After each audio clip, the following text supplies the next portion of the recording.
harga bahan-bahan seperti pasir, batu, itu semua didatangkan dari Palu, dari Sulawesi Selatan.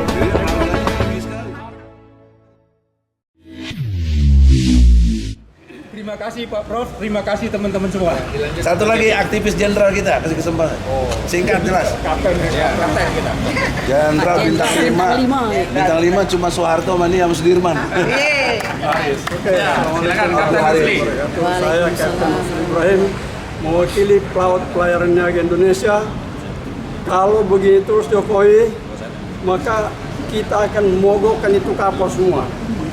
Biar nggak ada transportasi antar pulau dan antar negara.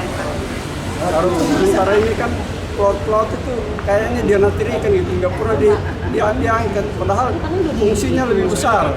Kalau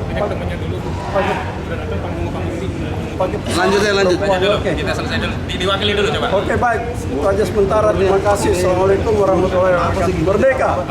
Ya, langsung Bang Egy. Bang Egy. Assalamualaikum warahmatullahi wabarakatuh. Waalaikumsalam warahmatullahi wabarakatuh. Teman-teman, ini kita mengulang ya, tanggal 17 Januari kita bikin press conference ya. Di KPK juga. Komandan di sana dia, Buat ya. 2020 Ya. 17 Januari malam ya. Di Hotel 101 Urban. Urban ya. Lalu dari itu saya tanggal 31 Januari dibawa polisi dan ditangkap. Langsung ditahan ya. Nah, besoknya tanggal 17-18 Januari kita kemari di sini juga minta KPK untuk mengusut sudah adanya dugaan PG dalam pengesahan undang-undang. Jangan lupa itu tahun 2003. 2022. Oh, 2022. Nah, ketika dalam satu hari Undang-undang itu. Amat seperti itu ya. Nah, sekarang kita kembali lagi ya, kita mendesak lagi biar teman-teman masuk dulu aja. Ya, kita mendesak lagi. Habis ini Pak Gamal Hari ini sini langsung minta audit investigasi dan forensik. Karena ternyata temuan-temuan di sana sungguh-sungguh sangat layak untuk diperhatikan.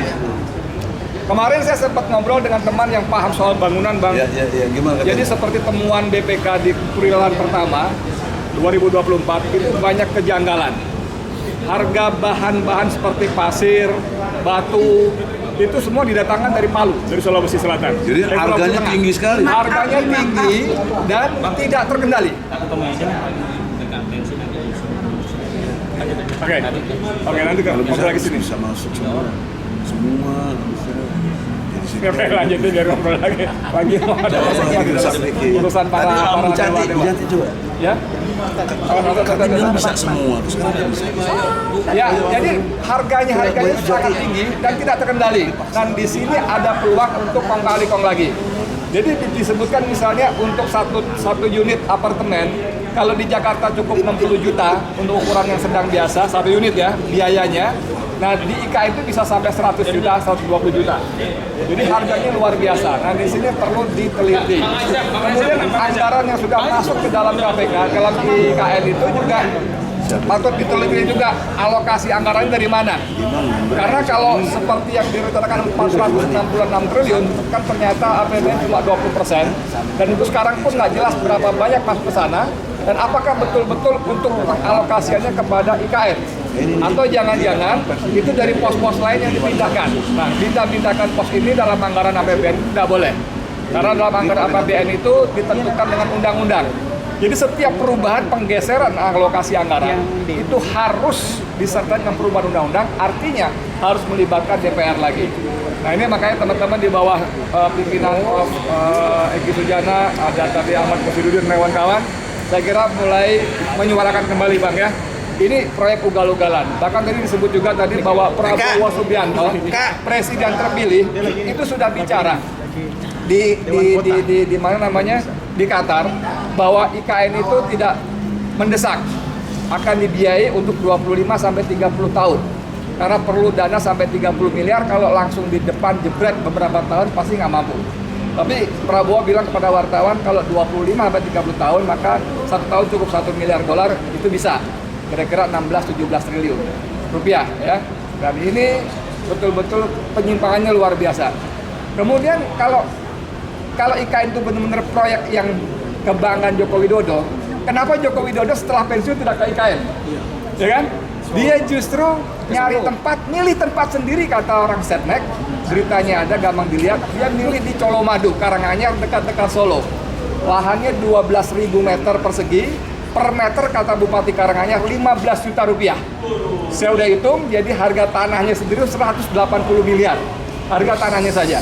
Belum bangunannya, belum isinya. Ini luar biasa penyimpangannya dan sekaligus menunjukkan bahwa Jokowi sendiri tidak terlalu ingin pindah ke sana walaupun dia ngotot ada IKN. Ya, dan dia tahu dalam undang-undang DKJ daerah khusus Jakarta itu Jakarta masih tetap ibu kota Jakarta sampai betul-betul pindah ke IKN. Nah, untuk pindah ke IKN itu harus ada tanda tangan dari Kepres Presiden. Tapi dia sebagai presiden yang menjelang lengser pun sampai sekarang tidak mau tanda tangan Kepres itu. Sehingga IKN ibu kota negara tidak cepat-cepat pindah ke Jakarta dari Jakarta ke IKN sana karena Jokowi sepertinya melihat ada masalah-masalah. Dan dia akan memberikan kepada Prabowo untuk tanda tangan sebagai presiden. Nah, ini berarti melemparkan bola panas kepada Prabowo untuk menyelesaikan masalah-masalahnya. Jadi persis seperti kata Bang Egy tadi dan kawan-kawan tadi, kita meminta supaya KPK turun untuk mengadakan lakukan audit investigatif dan audit forensik. Saya kira gitu dulu sebentar. Terima kasih. Assalamualaikum warahmatullahi wabarakatuh.